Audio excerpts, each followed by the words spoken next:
What if I told you that some of the most iconic movie characters you've ever seen were almost played by completely different actors? I'm talking about characters so famous, so legendary that it's impossible to imagine anyone else in the role. But today, we're going to do the impossible. We are literally going to travel to an alternate reality where everything is different. We're diving into 4 of the biggest what-if casting decisions in Hollywood history. And trust me, these are going to blow your mind. These aren't just small changes. We're talking about swaps that would have completely changed the movies, the franchises, and maybe even pop culture as we know it. This is absolutely insane when you think about it. One tiny decision, one actor saying yes instead of no, could have created a butterfly effect that changed everything. Imagine your favorite movie, but the main hero looks and sounds completely different. So, get ready, because we are about to break down 4 casting swaps that could have changed the entire world of movies. Alright, for our first one, we are starting with a movie that literally redefined what a sci-fi action film could be, setting a new bar for the entire genre. I am talking, of course, about The Matrix. Can you even picture anyone other than Keanu Reeves as Neo? It's almost impossible. That quiet, confused woe energy is completely burned into our brains. He is the character. But what if I told you that the role was originally offered to the biggest movie star on the planet at the time? I am not joking. The studio's #1 choice for Neo was none other than Will Smith. At that point in the late 90s, Will Smith was on an unbelievable hot streak. He was coming off massive hits like Independence Day and Men in Black. He was the undisputed king of the summer blockbuster. He had this insane charisma, this swagger, this comedic timing that nobody else had. So Warner Brothers went to him and pitched this super weird, super complicated movie about computers' virtual reality and humanity being enslaved by machines. And Will Smith? Well, he just didn't get it. He famously said, "The pitch from the Wachowskis was too confusing," and he ended up turning it down to make Wild Wild West instead. Which, let's be honest, was probably not his best career move. But just stop and think about this for a second. Imagine Will Smith as Neo. The entire tone of the movie would shift from this dark, philosophical cyberpunk thriller into something completely different. Instead of Neo's quiet confusion when he first meets Morpheus, you'd get Will Smith's signature, "Aw, hell no" kind of energy. The iconic "I know kung fu" line would have a totally different, much more bombastic vibe. It wouldn't be a quiet moment of discovery. It would probably be a huge, energetic, "y'all seeing this?" moment. The action scenes would be just as massive, but the feel would be less stoic and way more fun. Okay, next up, we have a character who is the literal definition of adventure, an icon recognized the world over. Fedora, leather jacket, whip, you know exactly who I'm talking about, Indiana Jones. Harrison Ford is Indiana Jones. It's impossible to imagine anyone else in the role.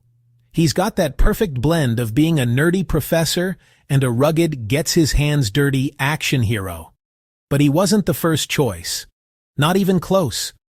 George Lucas and Steven Spielberg had their hearts set on another actor, a guy who was the epitome of 1980s cool, Tom Selleck.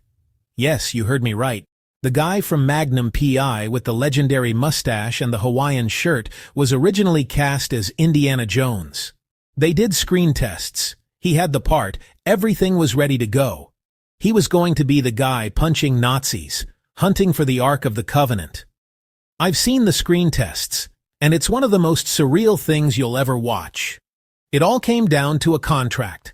Selleck was already committed to star in the TV show Magnum P.I. for the CBS network.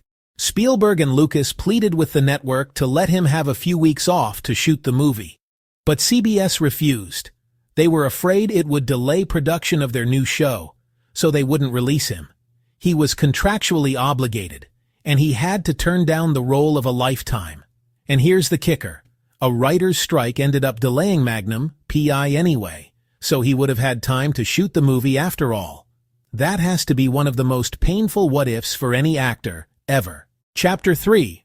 This next one is, absolutely insane because it's not a what-if, it's a what was. And it happened on a massive blockbuster scale. They didn't just consider another actor, they actually filmed a huge chunk of the movie with him before realizing they had made a massive and incredibly expensive mistake. I'm talking about one of the most beloved movies of all time, Back to the Future, and the original actor cast as Marty McFly, Eric Stoltz. This wasn't a screen test or a negotiation. Stoltz was Marty McFly for 5 full weeks of shooting.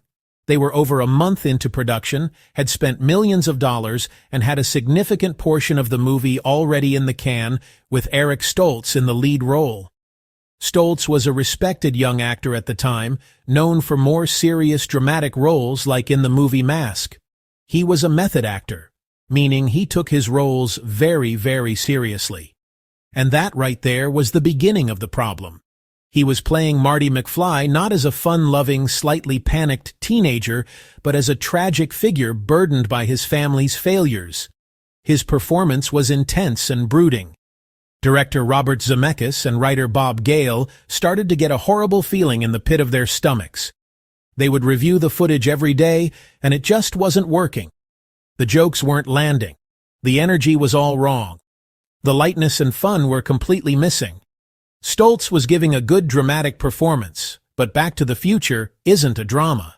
It's a sci-fi adventure comedy. The breaking point came after 5 weeks. Zemeckis and the producers, including Steven Spielberg, made the gut-wrenching decision to fire their lead actor and reshoot everything. This was a huge deal. It cost them an extra $3 million, and it put the entire production at risk.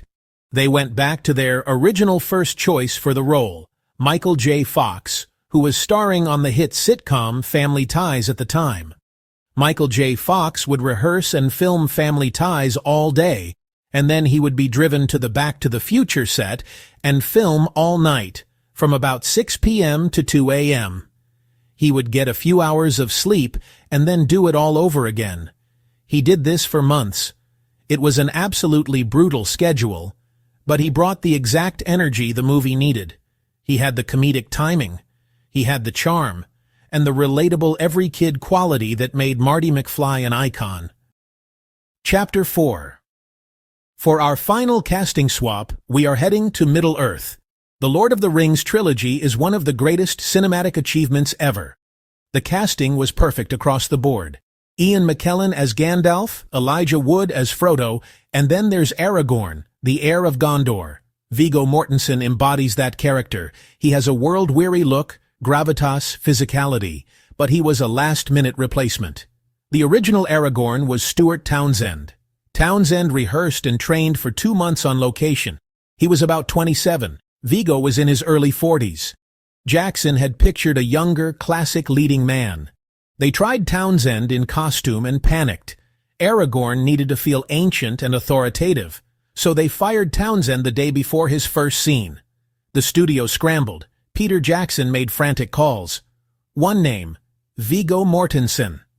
Viggo hesitated. He'd never read the books. His son Henry, a huge fan, convinced him to go.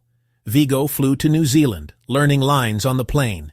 He was thrown straight into the Weathertop sequence with no prep, and the rest is history.